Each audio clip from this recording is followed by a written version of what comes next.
Hello all, welcome back to Bizolver's Part 2 of Digital Marketing Master Course. Part 2 ആണ് നമ്മൾ marketing എന്താണെന്നും marketing strategies എന്താണെന്നും അതിൻ്റെ real life examples ആയിരുന്നു നോക്കിയത്. ആൻഡ് ഇൻ ദിസ് വീഡിയോ നമ്മൾ ഡിസ്കസ് ചെയ്യാൻ പോകുന്നത് എന്താണ് മാർക്കറ്റിംഗ് മിക്സ് ആൻഡ് അതിൻ്റെ 7 എലമെന്റ്സിനെ കുറിച്ചാണ്. അതിനു മുമ്പ് എനിക്ക് നിങ്ങളോട് പറയാനുള്ളത്, നിങ്ങൾക്ക് ഒരു ഡിജിറ്റൽ മാർക്കറ്റർ ആണെങ്കിൽ എന്തായാലും നിങ്ങൾ മാർക്കറ്റിംഗിന്റെ ബേസിക് കാര്യങ്ങൾ അറിഞ്ഞിരിക്കണം. കാരണം ഒരു ഡിജിറ്റൽ മാർക്കറ്റിംഗ് ടൂൾസ് എവിടെയാണ് ഉപയോഗിക്കേണ്ടത്, എപ്പോഴാണ് ഉപയോഗിക്കേണ്ടത്, എങ്ങനെയാണ് ഉപയോഗിക്കേണ്ടത് എന്നുള്ളത് അറിയണമെങ്കിൽ നിങ്ങൾക്ക് മാർക്കറ്റിംഗിന്റെ ബേസിക് കാര്യങ്ങൾ എന്തായാലും അറിഞ്ഞിരിക്കണം. അതുകൊണ്ടാണ് നമ്മൾ ഡിജിറ്റൽ മാർക്കറ്റിംഗിന്റെ ഈ ഒരു മാസ്റ്റർ കോഴ്സിൽ മാർക്കറ്റിംഗിന്റെ ബേസിക് കാര്യങ്ങളും കൂടി ഇൻക്ലൂഡ് ചെയ്തിട്ടുള്ളത്. സോ എന്താണ് മാർക്കറ്റിംഗ് മിക്സ് എന്ന് നോക്കാം. ഒരു പ്രൊഡക്റ്റിന്റെയോ സർവീസസിന്റെയോ എഫക്റ്റീവ് ആയിട്ടുള്ള ബിസിനസ് നടത്താൻ വേണ്ടി ഉപയോഗിക്കുന്ന ഒരു മാർക്കറ്റിംഗിന്റെ കൂട്ടത്തെയാണ് മാർക്കറ്റിംഗ് മിക്സ് എന്ന് പറയുന്നത്.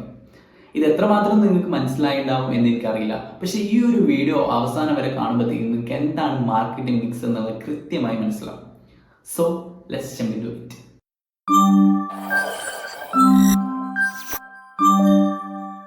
ഓക്കെ, പണ്ട് മാർക്കറ്റിംഗ് മിക്സിൽ പ്രൊഡക്റ്റ്, പ്രൈസ്, പ്രൊമോഷൻ, പ്ലേസ് എന്നീ 4 എലമെന്റ്സ് ആയിരുന്നു ഉണ്ടായിരുന്നത്. ബട്ട് ഇപ്പോ people, process and physical evidence എന്നീ 3 കൂടി കൂട്ടി ഇപ്പൊ മൊത്തം 7 എലമെന്റ്സ് ആണ് ഒരു മാർക്കറ്റിംഗ് മിക്സിലുള്ളത്.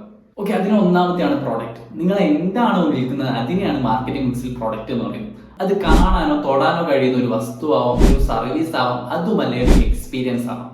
കസ്റ്റമറിന്റെ ആവശ്യം എന്താണോ അത് നിറവേറ്റുന്നതായിരിക്കണം product. Quality, features, design, branding, ഇത്രയും കാര്യങ്ങൾ നമ്മൾ ഒരു പ്രോഡക്റ്റിൽ ശ്രദ്ധിക്കണം. കാരണം ഒരു പ്രൊഡക്റ്റിലൂടെ കസ്റ്റമേഴ്സിന്റെ ആവശ്യങ്ങളോ ആഗ്രഹങ്ങളോ നിറവേറ്റാൻ സാധിക്കണം. അതുപോലെ തന്നെ കോമ്പറ്റീറ്റേഴ്സിൽ നിന്നും വിട്ടു നിൽക്കണം. അതിലൂടെ നമുക്ക് പ്രോഫിറ്റ് ഉണ്ടാക്കാൻ സാധിക്കണം. ഓക്കെ, നെക്സ്റ്റ് എന്ന് പറയുന്ന മാർക്കറ്റിംഗ് മിക്സിന്റെ രണ്ടാമത്തെ എലമെന്റ് പ്രൈസ്. ഒരു പ്രൊഡക്റ്റിനോ സർവീസിനോ വേണ്ടി കസ്റ്റമർ പേ ചെയ്യുന്ന എമൗണ്ട് ആണ് പ്രൈസ്.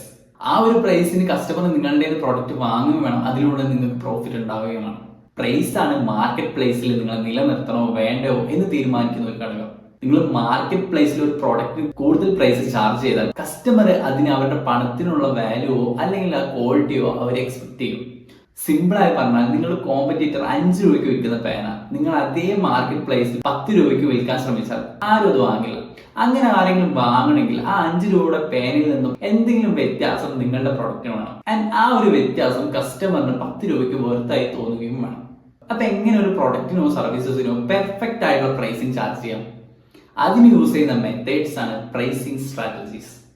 അതിൽ ഒന്നാമത്തെയാണ് പെനട്രേഷൻ പ്രൈസിങ്. ഒരു പ്രോഡക്റ്റിന്റെ ലോഞ്ചിന്റെ സമയത്ത് ലോ പ്രൈസ് സെറ്റ് ചെയ്യുകയും പിന്നീട് പ്രൈസ് കൂട്ടുകയും ചെയ്യുന്ന പ്രൈസിംഗ് രീതിയാണ് പെനട്രേഷൻ പ്രൈസിംഗ്. പുതുതായി വരുന്ന ബ്രാൻഡ്സും സ്റ്റാർട്ടപ്പ് കമ്പനീസും ആണ് ഇത്തരത്തിലുള്ള പ്രൈസിംഗ് രീതി സ്വീകരിക്കുന്നത്.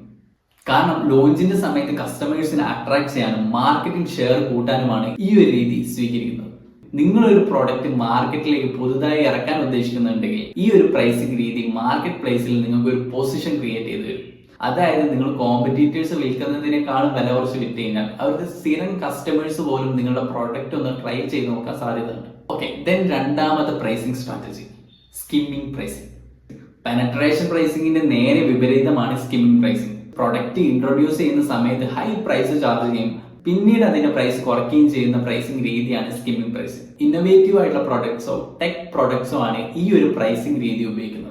ഇതിന്റെ ഏറ്റവും വലിയ ഉദാഹരണമാണ് ആപ്പിളിന്റെ ഐഫോൺസ്. പുതിയ മോഡൽസ് വരുമ്പോൾ ഹൈ പ്രൈസ് അവർ ചാർജ് ചെയ്യും, പഴയ മോഡൽസിന് പ്രൈസ് കുറയ്ക്കുകയും ചെയ്യും. Okay, then next pricing strategy competitive pricing. നമ്മുടെ കോമ്പറ്റീറ്റേഴ്സ് ഒരു പ്രോഡക്റ്റിന് എത്രയാണോ ചാർജ് ചെയ്യുന്നത് ആ സെയിം പ്രൈസ് ചാർജ് ചെയ്യുന്ന ഒരു പ്രൈസിംഗ് രീതിയാണ് കോമ്പറ്റീറ്റീവ് പ്രൈസിംഗ്. ഈ ഒരു രീതി കൂടുതലായി ഉപയോഗിക്കുന്ന ഹൈലി കോമ്പറ്റീറ്റീവ് ആയിട്ടുള്ള മാർക്കറ്റ്സിലാണ്. ഇതിനൊരു ഉദാഹരണമാണ് ബിഗ് ബില്യൺ ഡേയ്സ് പോലുള്ള സെയിൽസിന്റെ സമയത്ത് ആമസോണും ഫ്ലിപ്കാർട്ടും പ്രോഡക്ട്സിന് ഏകദേശം ഒരേ പ്രൈസ് സെറ്റ് ചെയ്യുന്നു. Okay, then next pricing strategy, fourth pricing strategy value based pricing. ഒരു കസ്റ്റമറിന്റെ പെർസീവ്ഡ് വാല്യൂവിന്റെ അടിസ്ഥാനത്തിൽ പ്രൈസിംഗ് സെറ്റ് ചെയ്യുന്ന രീതിയാണ് value based pricing.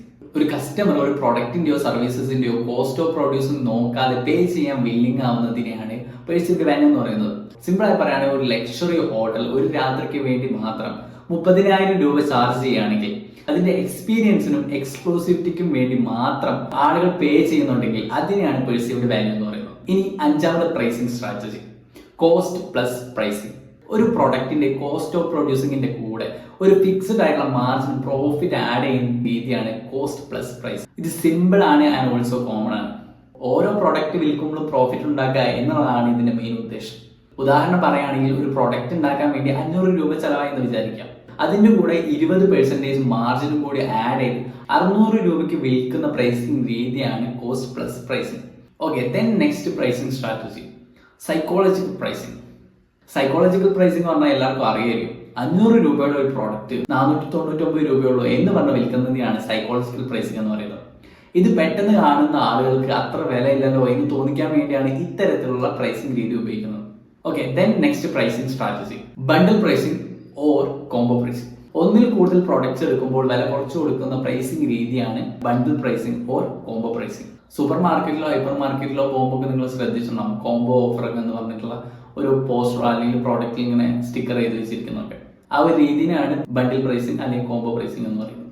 Okay, then next pricing strategy premium or prestige pricing. Status conscious ആയിട്ടുള്ള ബയേഴ്സിനെ അട്രാക്ട് ചെയ്യാൻ വേണ്ടിയിട്ട് luxurious ആയിട്ടുള്ള ബ്രാൻഡ്സ് ഹൈ പ്രൈസസ് ആയിട്ട് സെറ്റ് ചെയ്യാം. ഈ ഒരു പ്രൈസിംഗ് രീതിയാണ് പ്രസ്റ്റീജ് പ്രൈസിംഗ് അല്ലെങ്കിൽ പ്രീമിയം പ്രൈസിംഗ് എന്ന് പറയുന്നത്. ഇതിനൊരു ഉദാഹരണമാണ് റോളക്സ് വാച്ചസ് ഒക്കെ. ദെൻ നെക്സ്റ്റ് 9ാമത്തെ പ്രൈസിംഗ് സ്ട്രാറ്റജി ഫ്രീമിയം പ്രൈസിംഗ്. അതിനൊരു ഉദാഹരണമാണ് യൂട്യൂബ്, സ്പോട്ടിഫൈ പോലുള്ള പ്ലാറ്റ്ഫോംസ്. നമുക്ക് ഫ്രീ ആയിട്ടുള്ള വേർഷൻസ് യൂസ് ചെയ്യാൻ പറ്റും, പക്ഷെ കൂടുതൽ ഫീച്ചേഴ്സ് വേണമെങ്കിൽ പ്രീമിയം പർച്ചേസ് ചെയ്യേണ്ടി വരും. അതിനാണ് ഫ്രീമിയം പ്രൈസിംഗ് എന്ന് പറയുന്നത്. Okay, then last pricing strategy dynamic pricing.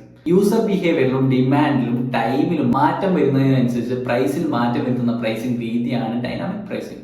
ഇതിനൊരു ഉദാഹരണമാണ് സ്വിഗ്ഗി, സൊമാറ്റോ പോലൊക്കെ. ഓക്കെ, അവരുടെ ടൈമിൽ അല്ലെങ്കിൽ ഡിമാൻഡ് മാറുന്നതിനനുസരിച്ച് അവർ പ്രൈസിംഗിൽ മാറ്റം വരുത്തും. അതായത് അവരുടെ ഡെലിവറി ചാർജസ് മാറ്റം വരുത്തും. ഇപ്പൊ രാവിലെ ഉണ്ടാകുന്ന പ്രൈസ് ആയിരിക്കില്ല ചിലപ്പോൾ ഈവനിങ് അല്ലെങ്കിൽ രാത്രി ഒക്കെ ആവുന്ന സമയത്ത്. ഇതിനാണ് ഡൈനാമിക് പ്രൈസിംഗ് എന്ന് പറയുന്നത്. അപ്പോൾ ഇതിൽ ഏതാണ് നമ്മൾ സെലക്ട് ചെയ്യേണ്ട പ്രൈസിംഗ് സ്ട്രാറ്റജി? അത് നിങ്ങളുടെ ടാർഗറ്റ് ഓഡിയൻസിനെയും മാർക്കറ്റിംഗ് പൊസിഷനെയും കോമ്പറ്റീഷനെയും ബിസിനസിന്റെ ഗോൾസിനെയും ഒക്കെ ഡിപ്പെൻഡ് ചെയ്തുകൊണ്ടാണ് നിങ്ങൾ ഒരു പ്രൈസിംഗ് സ്ട്രാറ്റജി സെലക്ട് ചെയ്യേണ്ടത്. ഓക്കെ, അപ്പോൾ നമ്മൾ മാർക്കറ്റിംഗ് മിക്സിന്റെ 2 എലമെന്റ്സ് നോക്കി, പ്രൊഡക്റ്റ് ആൻഡ് പ്രൈസിംഗ്. ഇനി 3ാമത്തെ എലമെന്റ് പ്ലേസ്. എവിടെ വെച്ചാണോ കസ്റ്റമറിന് പ്രോഡക്റ്റ് ഡിസ്ട്രിബ്യൂട്ട് ചെയ്യുന്ന ആ ഒരു സ്ഥലത്തെയോ അല്ലെങ്കിൽ പ്ലാറ്റ്ഫോമിനെയാണ് മാർക്കറ്റിംഗിൽ പ്ലേസ് എന്നുകൊണ്ട് ഉദ്ദേശിക്കുന്നത്. നിങ്ങളുടെ ടാർഗറ്റ് ഓഡിയൻസ് എവിടെയാണോ അവിടെ ആയിരിക്കണം നിങ്ങൾ നിങ്ങളുടെ പ്രോഡക്റ്റിനെ പ്ലേസ് ചെയ്യാൻ. ഉദാഹരണം പറയുകയാണെങ്കിൽ വെജിറ്റേറിയൻസ് മാത്രമുള്ള ഒരു സ്ഥലത്ത് നിങ്ങൾ ഒരു നോൺ വെജിറ്റേറിയൻ പ്രോഡക്റ്റ് കൊണ്ട് പോയി കഴിഞ്ഞാൽ അത് ആരും വാങ്ങില്ല. അതേ സമയത്ത് ആ ഒരു പ്രോഡക്റ്റ് നിങ്ങൾ നോൺ വെജിറ്റേറിയൻസ് ഉള്ള ഒരു സ്ഥലത്ത് കൊണ്ടുപോവുകയാണെങ്കിൽ ആ ഒരു പ്രോഡക്റ്റ് വിറ്റു. Okay, then 4th element promotion. Promotion എന്നാൽ ഒരു ബിസിനസ്സോ കമ്പനിയോ അവരെന്താണ് ചെയ്യുന്നത് അല്ലെങ്കിൽ കസ്റ്റമേഴ്സിന് അവരെന്താണ് ഓഫർ ചെയ്യുന്നത് എന്ന് കമ്മ്യൂണിക്കേറ്റ് ചെയ്യുന്നതിനാണ് പ്രൊമോഷൻ എന്ന് പറയുന്നത്. Branding, advertising, PR, cooperative identity, sales management, special offers, exhibition, ഇത്രയും കാര്യങ്ങളൊക്കെ ഇതിൽ ഇൻക്ലൂഡഡ് ആണ്. നല്ലൊരു പ്രൊമോഷൻ ഒരിക്കലും ഒരു പ്രോഡക്റ്റിന്റെ ഫീച്ചേഴ്സ് മാത്രം പറയുന്നതായിരിക്കില്ല. ആ ഒരു പ്രോഡക്റ്റ് കൊണ്ട് ഒരു കസ്റ്റമർക്ക് എങ്ങനെയാണ് ബെനിഫിറ്റ് ആവുന്നത് എന്ന് കമ്മ്യൂണിക്കേറ്റ് ചെയ്യുന്നതാണ് നല്ലൊരു പ്രൊമോഷൻ. ഓക്കെ, നമ്മൾ മാർക്കറ്റിംഗ് മിക്സിന്റെ 4 പ്രധാനപ്പെട്ട എലമെന്റ്സ് പറഞ്ഞു. ഇനി ബാക്കിയുള്ള 3 എലമെന്റ്സ്. അതിൽ 1ാമത്തെയാണ് പീപ്പിൾ. ആൻഡ് മാർക്കറ്റിംഗ് മിക്സിലെ 5ാമത്തെ എലമെന്റ് പീപ്പിൾ. ഒരു കസ്റ്റമറിന് ഒരു പ്രൊഡക്റ്റോ സർവീസോ ഡെലിവറി ചെയ്യുന്നതിൽ ഇൻവോൾവഡ് ആയിട്ടുള്ള ആൾക്കാരെയാണ് മാർക്കറ്റിംഗിൽ പീപ്പിൾ എന്ന് പറയുന്നത്. Sales staff, customer service agent, receptionist, delivery people and owner or manager of the business. ഇത്രയും ആൾക്കാരാണ് ആ ഒരു ബിസിനസിനെ റെപ്രസെന്റ് ചെയ്യുന്നത്. അതുകൊണ്ട് തന്നെ ഇവരെങ്ങനെയാണ് ഒരു കസ്റ്റമറിനോട് ബിഹേവ് ചെയ്യുന്നത് അതിന്റെ അടിസ്ഥാനത്തിലായിരിക്കും അവർ നമ്മുടെ ബിസിനസിനെ ജഡ്ജ് ചെയ്യുന്നത്. അതുകൊണ്ട് ഒരു കസ്റ്റമറിനോട് എങ്ങനെ ബിഹേവ് ചെയ്യണം എന്നുള്ളതും ഒരു മാർക്കറ്റിംഗ് ആണ്. അതുകൊണ്ട് തന്നെയാണ് ഈ ഒരു പോയിന്റ് മാർക്കറ്റിംഗ് മിക്സിൽ ഇൻക്ലൂഡ് ആയിട്ടുള്ളത്. ഓക്കെ, മാർക്കറ്റിംഗ് മിക്സിലെ 6ാമത്തെ പോയിന്റ് ദ പ്രോസസ്. ഒരു പ്രൊഡക്റ്റോ സർവീസോ ഒരു കസ്റ്റമറിലേക്ക് ഡെലിവറി ചെയ്യാൻ യൂസ് ചെയ്യുന്ന സ്റ്റെപ്സ് ആൻഡ് സിസ്റ്റത്തിനെയാണ് പ്രോസസ് എന്ന് പറയുന്നത്. ഒരു കസ്റ്റമർ ഒരു ഓർഡർ ചെയ്യുന്ന മൊമെന്റ് മുതൽ ആ ഒരു ഓർഡർ ആ കസ്റ്റമർ റിസീവ് ചെയ്യുന്നതിനുള്ള കാര്യങ്ങളാണ് ഇതിൽ ഇൻക്ലൂഡ് ആയിട്ടുള്ളത്. ഇതിൽ കീ ഫാക്ടേഴ്സ് നോക്കുകയാണെങ്കിൽ 1ാമത്തെ ഓർഡർ പ്രോസസ്. ഒരു കസ്റ്റമറിന് ഒരു ഓർഡർ ചെയ്യാൻ വളരെ ഈസി ആയിരിക്കണം. 2ാമത്തെ delivery process. Delivery fast and reliable ആയിരിക്കണം. 3ാമത്തെ കസ്റ്റമർ സപ്പോർട്ട്. ഒരു കസ്റ്റമറിന്റെ പ്രോബ്ലംസ് പെട്ടെന്ന് സോൾവ് ചെയ്യാൻ സാധിക്കണം. 4ാമത്തെ payment process. Safe and simple ആയിരിക്കണം. 5ാമത്തെ after sales service. Follow up and help after purchase. ഇതിലൂടെയൊക്കെ കസ്റ്റമറിനെ ഹാപ്പി ആക്കുക എന്നുള്ളതാണ് ഉദ്ദേശം. ഓക്കെ, മാർക്കറ്റിംഗ് മിക്സിലെ 7ാമത്തെയും അവസാനത്തെയും പോയിന്റ് ഫിസിക്കൽ എവിഡൻസ്. നിങ്ങളുടെ കസ്റ്റമറിന് നിങ്ങളുടെ ബിസിനസ്സിനെ വിശ്വസിക്കാൻ സഹായിക്കുന്ന, കാണാനോ ഫീൽ ചെയ്യാനോ പറ്റുന്ന കാര്യങ്ങളാണ് ഫിസിക്കൽ എവിഡൻസ്. അത് നിങ്ങളുടെ ഷോപ്പ് ആവാം, ഓഫീസ് ആവാം, ഓൺലൈൻ പ്രസൻസ് ആവാം, അതും അല്ലെങ്കിൽ നിങ്ങളുടെ പ്രോഡക്റ്റിന്റെ പാക്കേജിങ്ങും ആവാം.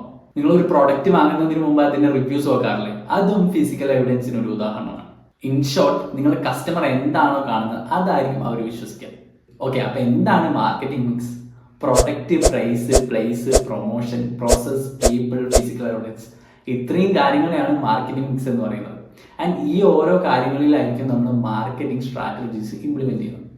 സോ ഡിജിറ്റൽ മാർക്കറ്റിംഗിന്റെ മാസ്റ്റർ കോഴ്സിന്റെ പാർട്ട് 2 ഇവിടെ അവസാനിക്കുകയാണ്. നെക്സ്റ്റ് വീഡിയോയിൽ പാർട്ട് 3യുമായി നമുക്ക് വീണ്ടും കാണാം. അതുവരെ bye from Bizsol. Be the Biswal.